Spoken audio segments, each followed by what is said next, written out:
100%. Like, I felt like it was both. It put me at ease going, okay, they trust me to do this stuff. But then at the same time, I'm like, I don't want to disappoint any of the guys that have backed me, any of the guys that have supported me. So it was kind of like, it brought the weight down, but then also kind of, I put the pressure back on myself. Yeah.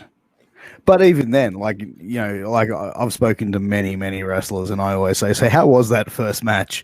And I've never heard anyone say, it was the greatest match of all fucking time, dude, like 5-star. Everyone just goes, man, it fucking sucked. And, pro wrestling, like I said before, it takes a lot to do what you guys do in the ring.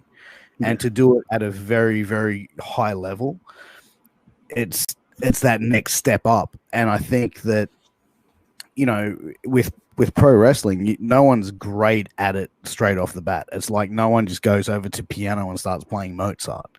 It takes time and dedication to get to that level.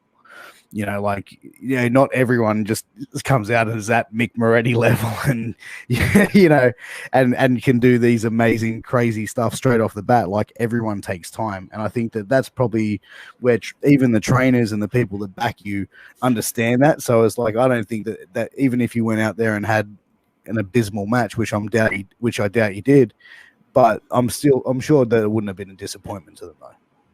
Oh, I got feedback after the match and like, yeah, it was good. Everything you were doing was clean. Didn't look like you were really being dangerous in the ring. So I felt like just having the support, and then everyone after going, yeah, it was good. Like, it was a good sort for your first outing, being in front of a crowd and everything. I was very happy with how it went. Once I got back out there, I was just kind of, I was relieved, but at the same time, I was just like, I was ecstatic. I was just happy. Oh, 100%. And, obviously to get that first one under your belt as well done, did that mean the next one coming up was a lot easier for you though? Yeah. And after that, actually, I would say that one for maybe my first handful of matches, that one was probably one of my easier ones because it was a Rumble. There wasn't as much stress and as much focus on myself. And then we moved later on. I think I wrestled down at Newey at one of the Who shows. And that was like my first one-on-one match.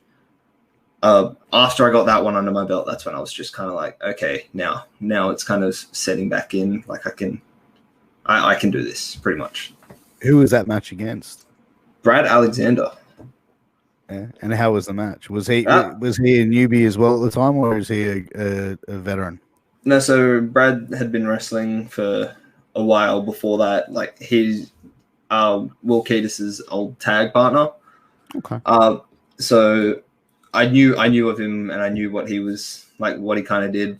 It was a fun match, especially being one of my first ones. I was like, oh, they're not going to react to anything I do because they don't know me. But like, the crowd was receptive. Everything felt good, and just to know that I could, like, I went there. I'm like, I didn't even really know a lot of the guys up from Newey all that much. I just kind of messaged one of them like, hey, if you ever need anything on a Who show, I'm available to do it. And then I got a message back like a week or two later going, yeah, sure. If you want to come down on this day, we'll get you against Brad Alexander. I'm like, sick. That's cool. Wow. So how was the match?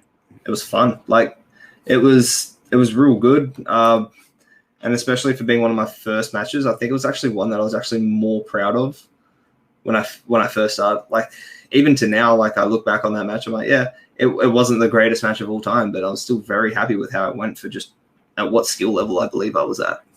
Oh, and being your first singles match as well. Like, if you can turn around, watch that, and walk away happy with it, that's the most important thing, and being able to learn something from it as well and walk away. But, when you went in there and had that first singles match, was there anything that you walked away with going, oh, I didn't realize that, or you picked up anything from that match? I think the main thing I picked up on from that match, I'm like, I went in there believing I wouldn't get any reaction. But the more that I was interacting with the crowd, the more I was looking up, the more I was selling, the more I was like looking at everyone and trying to get them to be invested in the match. That's pretty much what I learned from my first singles match. It's like, you can't just wrestle a match like there's no one around you. You have to wrestle like there's people watching you, and you have to engage with everyone.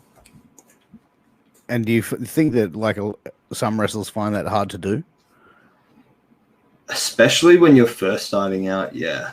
I think that's one of the main things that people forget when they're training. I know I definitely did when I first started, like doing little sequences, was you can't just go through motions and you can't just be like, oh, I've been hit in the face and just do this, because then you're covering half your face. You've got to just show them that you're hurt. You've got to make it like a big kind of, it's a big performance. You've just got to wrestle like people are watching you. Even if there's two people at training, you've just got to Always act like be in front on of the crowd. Exactly. Always be on. Always have that. So we got a question coming in from Joshua on the YouTube chat. He said, "What'd you do with the $200?" So, like I said in the promo, that was going towards the Angels of Uruguay. So that's going straight to them. So when I announced the interview, it got retweeted by your manager, Nikki Van Blair, and Nikki mentioned your love for the Angels of Uruguay. So what can you tell us about that? Because you know what, I had to ask because it did sound intriguing. Yeah. So Nikki